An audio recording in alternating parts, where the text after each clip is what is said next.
Welcome, one and all. Welcome, one and all, to The Late Show. I'm your host, Stephen Colbert. I certainly hope you're all doing well. I know everyone's still in a state of shock. We're concerned for the future of our institutions and whether the country we all love is ever going to be the same. And sadly, these dramatic changes have already begun because TGI Fridays has filed for Chapter 11 bankruptcy. What? But if there are no more TGI Fridays, what are we going to thank God for now? Well, I don't understand. Wednesday? We're too busy humping. God doesn't want to see that. I tell you what, though, when I think we should have known that this was coming, the signs were all there. Would a just and loving God allow the existence of the cotton candy Cosmo? When they heard this news in solidarity, Outback Steakhouse has lowered their bloomin' onions to half-mast. One complication of this bankruptcy is TGI Fridays is worried it won't have enough cash if customers redeem $50 million in outstanding gift cards that don't expire. So the greatest threat TGI Fridays is facing is that someday it might occur to people to dine there. That 50 million in gift cards may soon be worthless, but don't you worry. You can always use them at TGI Friday's sister restaurant. It's Monday. So if indeed, delicious. You ever been to that one? Yeah.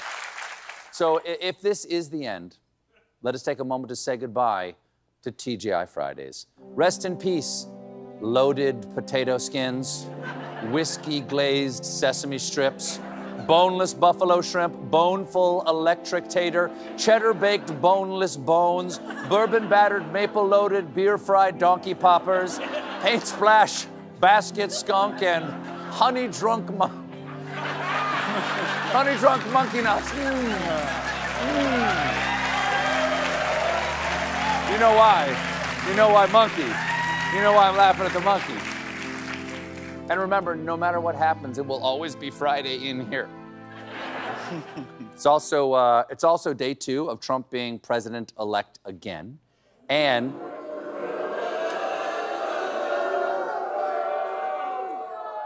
yeah.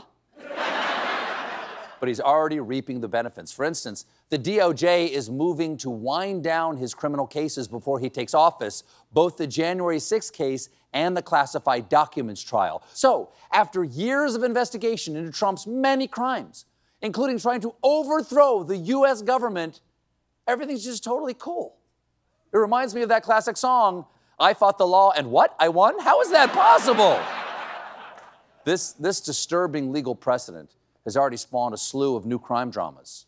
Tonight, CBS has all your police procedural action. First, it's SWAT.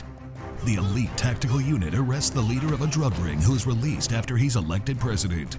Then on NCIS, Jessica Knight tracks down a cannibal just in time. But in a shocking twist, the cannibal is elected president. And then stay tuned for 60 Minutes for the first interview since Peabody launched his presidential campaign. Now, smart. Wow. That was smart of Diddy. Wow. That's the only way out now.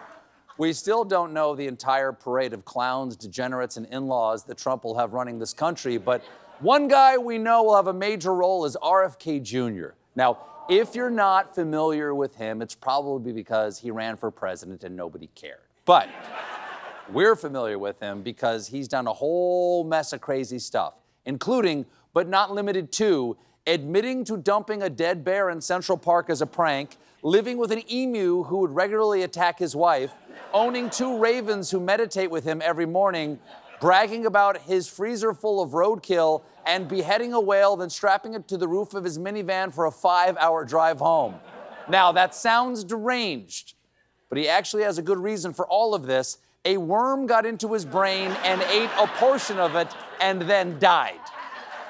So, naturally, this whale decapitating, bear dumping, walking, talking worm cemetery is who Donald Trump wants to put in charge of our nation's health.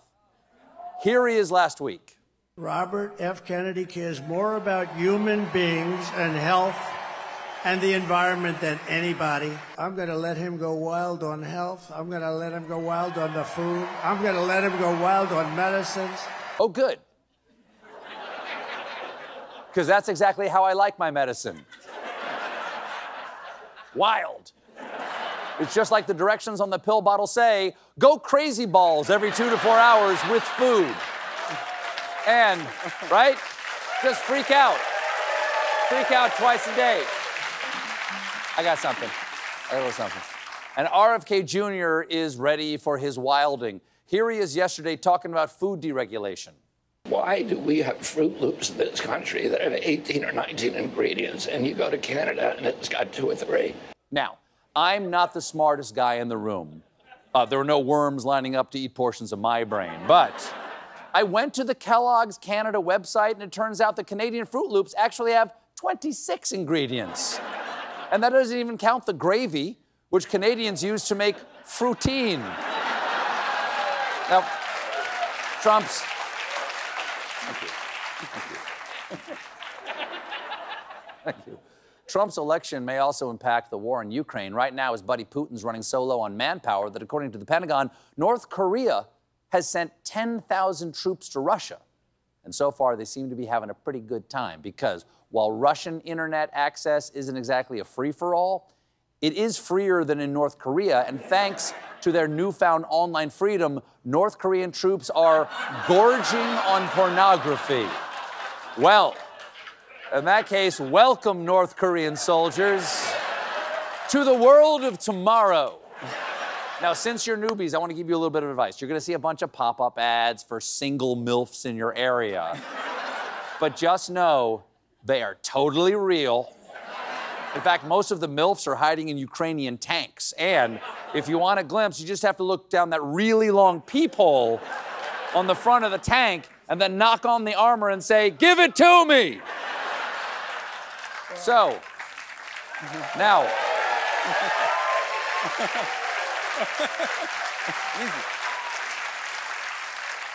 Personally, I find it comforting to know that if, God forbid, we ever go to war with North Korea, we can completely derail their military advance by dropping one dog-eared copy of a December 1998 Hustler.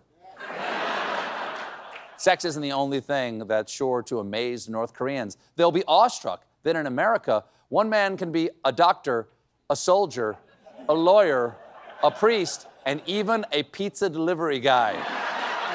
Of course, in North Korea, their porn's a little different. When the pizza guy shows up, they just eat the pizza. Now, I'm sure you're saying, is this really that big of a story? Yes, Helen, it is. In fact, a reporter asked about it at a Pentagon briefing and was told the Defense Department couldn't verify any North Korean internet habits or virtual extracurriculars, making this the first time a U.S. intelligence agency has been thwarted by incognito mode. But you know what? Enough about porn.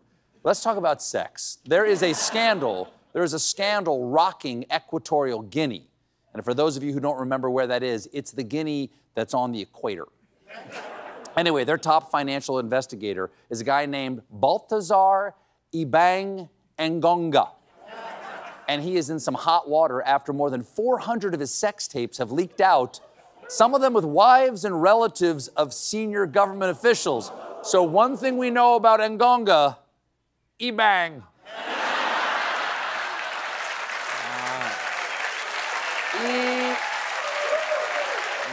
Ibang. Ricky Martin, right? Yeah. Let's take a look at the randy finance minister. Okay. Gotta say, that looks like a man with 400 sex tapes. He's holding up that one finger to represent the number of women in Equatorial Guinea that he has not had sex with.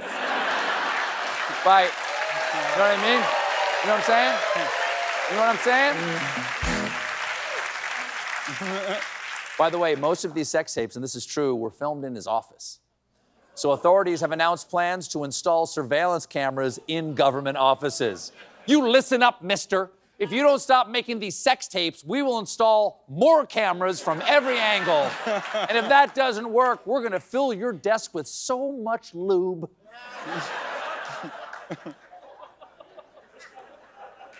At the end of the day, folks, despite Trump's election, we have to remind ourselves that right now, at this very moment, we're all okay. There's no reason to panic, except for the fact that 43 monkeys escaped a South Carolina research facility. Now, no one knows how this happened, but one theory is that the facility was researching how quickly it could lose 43 monkeys. The lab, owned by the completely benign-sounding Alpha Genesis Corporation, is located on South Carolina's Morgan Island, known as Monkey Island, or as it will soon be called, Island. Now, if you live, anyone watching tonight, if you live in the monkey-affected area, police strongly advise you to keep your doors and windows secure, adding, but please keep your doorbell camera on. Because what if they start humping your old jack-o'-lantern? That would be hilarious. And we could then sell that footage to North Koreans. As of... Wow. Let's turn a buck on this thing. There you go. Get our beak wet. Where's the pig? As of this morning, none of the 43 monkeys had been captured, although one witness said he saw them all bouncing on the bed. One by one, falling off and bumping their head. Sadly, they are not listening to what the doctor said. So, for now, these monkeys are gone. They're off the grid, leaving their troubles behind. To that, I have only one thing to say. I want to be where the monkeys are. I want to see them spreading rabies, biting a poodle with, what's the word, teeth. Out where they screech, out where they fling, 43 monkeys doing their thing, scampering free. Ooh, ooh, ee, ee. Feces they hurled. We got a great show for you tonight. My guests are Paul Bettany and Mike Birbiglia. But when we come back, I take you behind the scenes for a thrilling reboot of The Late Show with director Robert Zemeckis. Join us, won't you?